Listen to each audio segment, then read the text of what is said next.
Hey internet, what's going on?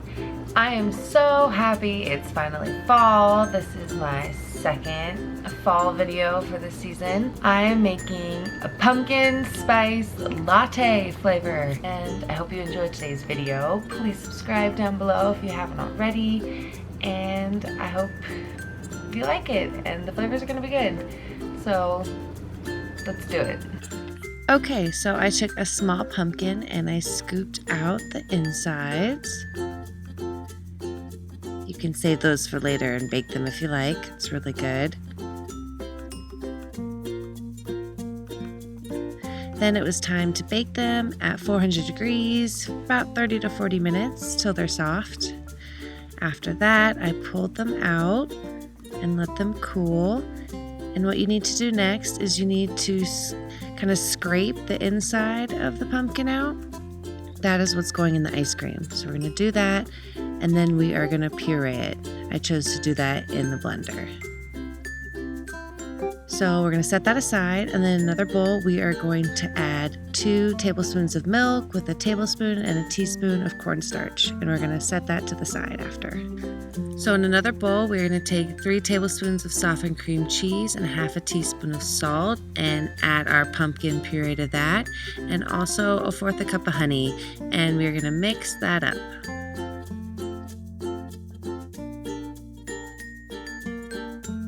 Alright, so after it's mixed up, we are going to head over to the stove and heat up 2 cups of milk, 1 1/4 cups of cream, 2/3 of light brown sugar, 2 tablespoons of light corn syrup. I added the Chinese 5 spice, some cinnamon, ginger, ground up cloves to give it a really nice fall flavor.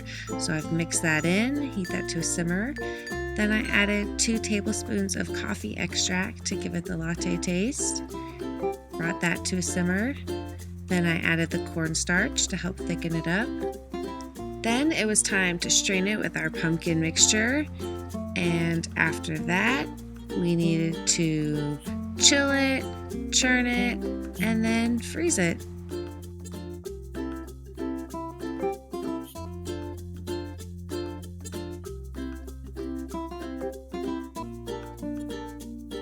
Alright, so next I decided to make a vanilla bean flavor. So I added 1/2 cup of milk, 1/4 cup of sugar, and 1 vanilla bean that I scraped onto the stove.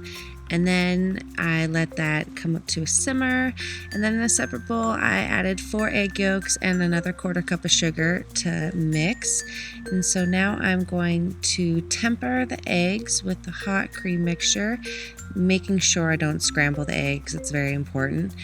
And so after that, I'm able just to add it right onto the stove. And I added some salt, and then I cooked it for 10 to 15 minutes. So then in another bowl, I took 1.5 cups of heavy cream, and I strained the hot egg mixture over that, and I mixed it up. And then it was time to chill, churn, and freeze.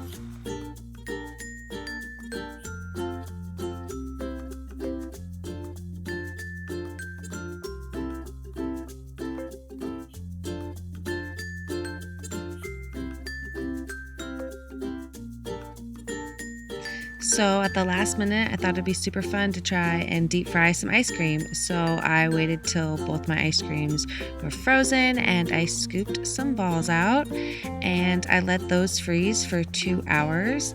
And then after that, I breaded it in some Rice Krispie cereal and some eggs, and then I put them back in the cereal. And then after that, it was time to let them freeze for another 2 hours.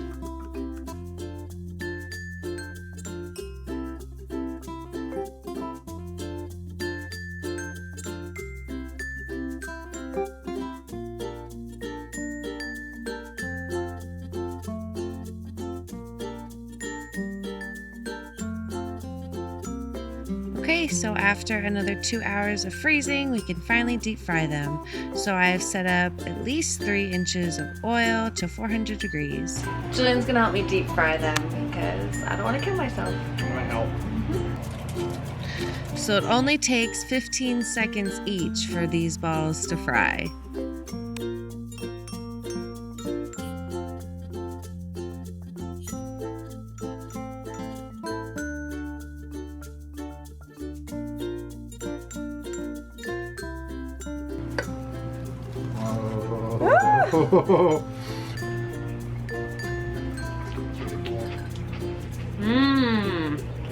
Wow, that's good pumpkin ice cream. I'm gonna try the vanilla bean. It's so good deep fried.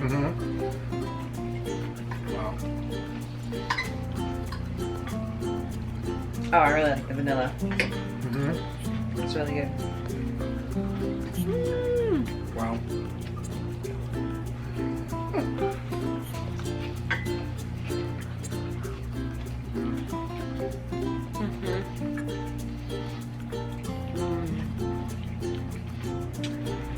Thanks for watching today's video. I hope you enjoyed our deep fried experiment.